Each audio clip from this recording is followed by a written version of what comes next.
What's up, guys? John here from Big Pants Underground. Welcome to my channel. Thank you for tuning in. We are talking about The Penguin, episode 2 of the first season. And let me tell you, it held up just as good as episode 1. Now, I'm not going to spoil it. I don't want to get into any spoilers, so I'm not going to explain plot details, and I'm not going to explain the plot to you. All I can say to you is definitely watch this series. If you haven't seen the first episode, watch the first episode. Watch this episode. This episode is just as good as the first one. I mean, the Penguin is becoming, at this point, one of my favorite bad guys of all time. I've got to tell you, Colin Farrell is nailing this role. He is just perfect. And don't get me wrong, the Penguin, he's a bad guy. This is a show about bad guys. There's no good guys in this show. Not so far. Not so far. Even the cops in the show are bad. And the Penguin, this episode just goes more into his plan of trying to now become the new crime boss of Gotham City and trying to take over for Carmine Falcone by also manipulating the Maroni family. And the best thing about the Maroni family, Salvatore Maroni, played by Clancy Brown, who is excellent as always, is the fact that he married, and I'm not even going to try to say this actress's name. It's a very difficult name to pronounce. Starts with an S.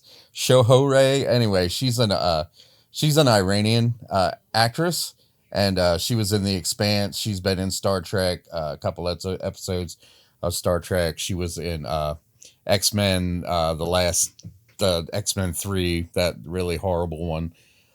But yes, she is she plays Maroni's wife, and she plays an Iranian. So because Maroni has now fallen in love with this Iranian woman who is completely in love with Salvatore Maroni, and she knows what kind of business he's into. So she has now brought in her family, who are all Persians. So basically, the Maroni crime family is basically a Persian crime family now, with an Italian at the head, but basically he's the figurehead. The actual person who runs the family is his wife, and and she's a great actress too. So that part of the storyline, and then the Penguin Oswald gets into a bunch of other problems, some things that he tries to do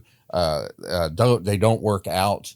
So he has to improvise. He has to change up his plan at a moment's notice. You get to see just how intelligent he is, and how easily he's able to manipulate things for himself. And he just comes up with these plans in his head almost instantly, and it's just great. You can just tell that he knows what he's doing, and the things that he does are horrible. I mean, he just straight up murders a guy in this episode that he's supposed to be protecting, but he just straight up murders the guy, and then he has to teach his buddy Vic, the kid that is now his driver. He has to teach him a lesson because Vic fails. Vic tries to do something and actually fails at it and gives up, and the Penguin punishes him and scares the shit out of him and says, look, I don't care if you fail the first time. You keep trying until you get it right, because you can see that he's trying to mentor him, because you get part of the story that the Penguin started out as Falcone's driver, Carmine Falcone's driver. So that's kind of what he's trying to instill in Vic. So if the Penguin becomes what he wants to become, the crime boss of Gotham City, now Vic will take the Penguin's role, basically. But he's not going to let him get away with failure. He expects results, and he expects it to be done, and he will punish you severely if you don't do it. And you get to see that in this episode. And once again, the acting spot on from everybody. The acting is just great. I mean, this girl that's playing Sophia Falcone, I've never really seen her in anything else. Her name is Crystal Milotti, or Kristen Milotti. Not only is she a very good looking woman, but she's killing it. She's killing it as Sophia Falcone, and Sophia Falcone is insane. You find out that the reason that she was into Arkham was because she's nicknamed the Hangwoman or the Hangman. She basically killed 8 other women by hanging, and that's why she was in the institute, because she was deemed not fit to stand trial. But I don't know anything else that she's really been in. I'm looking through her repertoire here. The Mindy Project. She's done some voices for Family Guy. She was in 25 episodes of How I Met Your Mother, which I don't. My wife watched that, so I don't really know. Anyway, that's all. You know, I don't really see much else that she's been in, but she's nailing this part. And once again, Colin Farrell. You don't know that that's Colin Farrell. It could be some other person. It could be the Penguin. It could be anybody. But you wouldn't think it was Colin Farrell. And the other actors are nailing it too. So it's held up. It's held up. At least 2 episodes in, we've held up, and I'm still impressed. They're not pulling any punches.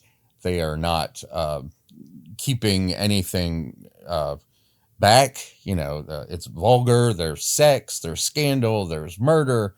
There's all kinds of cool stuff for a crime drama. You know, it's definitely a crime drama. It's a mob drama. It's a mob drama. It draws me in kind of like I'm watching Goodfellas, which is one of my favorite crime dramas. Now, this episode does, once again, starts just a little bit slow until it hits its stride right there and gets its second wind. And from that point on, you're like, oh, you're on the edge of your seat trying to see if the Penguin's going to survive this shit, you know? So definitely give it a watch. The first episode, great. Second episode, great. I highly recommend watching it. And next Sunday, I will be right on board for episode 3. And there's 8 episodes total in this series. And man, I really do hope that it's going to hold up. That's all I got for you guys. Thanks a lot for tuning in, and I will talk to you next time. See ya.